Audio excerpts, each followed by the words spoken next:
నమస్తే welcome to four sides TV. Parliament ఎన్నికలు సమీపిస్తుండటంతో రాష్ట్రంలో రాజకీయ వేడి మొదలైందా? నేతల ఆరోపణలు, సవాళ్లు, ప్రతి సవాళ్లతో కాకపుట్టిస్తున్నారా? అభ్యర్థిత్వాలే ఖరారు కాలేదు, అప్పుడే నువ్వా నేనా అనేసుకుంటున్నారా? ప్రధాన పార్టీల నేతల మధ్య మాటల తూటాలు పేలుతున్నాయా? సవాళ్లు, ప్రతి సవాళ్లతో పాలమూరు ఉమ్మడి జిల్లాలో రాజకీయాలు ఒక్కసారిగా వేడెక్కాయా? ఎన్నికల షెడ్యూల్ రాకముందే కాంగ్రెస్ వర్సెస్ బీజేపీ మధ్య పోరు తారాస్థాయికి చేరిందా?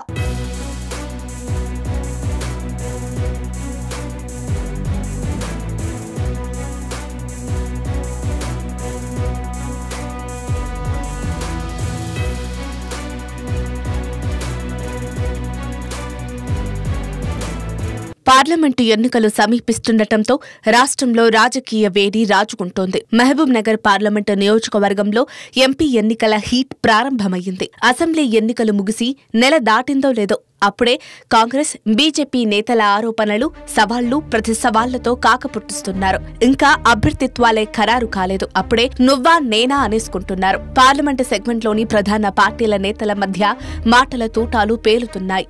టికెట్ ఆశిస్తున్న కాంగ్రెస్, బీజేపీ నేతలు పోటాపోటీగా ఇప్పటికే ఫ్లెక్సీలు, పోస్టర్లతో ఎన్నికల హడావుడిని రేకెత్తించారు. తాజాగా మరో అడుగు ముందుకేసి ఒకరిపై ఒకరు ఆరోపణలు చేసుకుంటున్నారు. కాంగ్రెస్ పార్టీ టికెట్ ఆశావహనేత చెల్లా వంశీచంద్రెడ్డి, బీజేపీ జాతీయ ఉపాధ్యక్షురాలు డీకే అరుణ మధ్య సవాళ్లు, ప్రతి సవాళ్లతో ఉమ్మడి జిల్లాలో రాజకీయాలు ఒక్కసారిగా వేడెక్కాయి. మహబూబ్ నగర్ పార్లమెంటు నియోజకవర్గంలో జాతీయ పార్టీలు, కాంగ్రెస్, బీజేపీ మధ్య తీవ్ర పోటీ నెలకొంది. ఎన్నికల షెడ్యూల్ రాకముందే కాంగ్రెస్ వర్సెస్ బీజేపీ మధ్య పోరు తారాస్థాయికి చేరింది.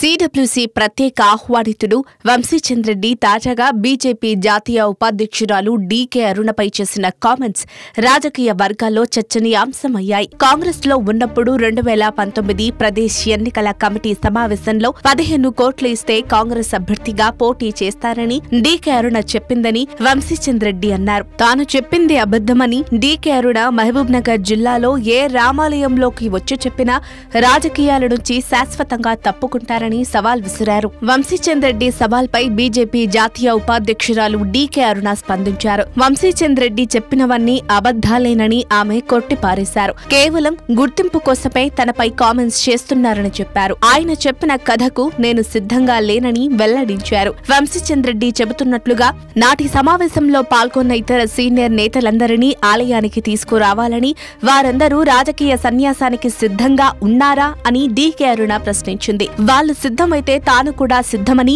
ఏ ఆలయానికి రమ్మన్నా వస్తానని డీకే అరుణ ప్రతి సవాల్ విసిరారు. పార్లమెంటు ఎన్నికలు సమీపిస్తున్న నేపథ్యంలో ఇరువురు నేతల మధ్య సాగుతున్న సవాళ్లు, ప్రతి సవాళ్లు ఎంతవరకు దారితీస్తాయో వేచి చూడాల్సిందే.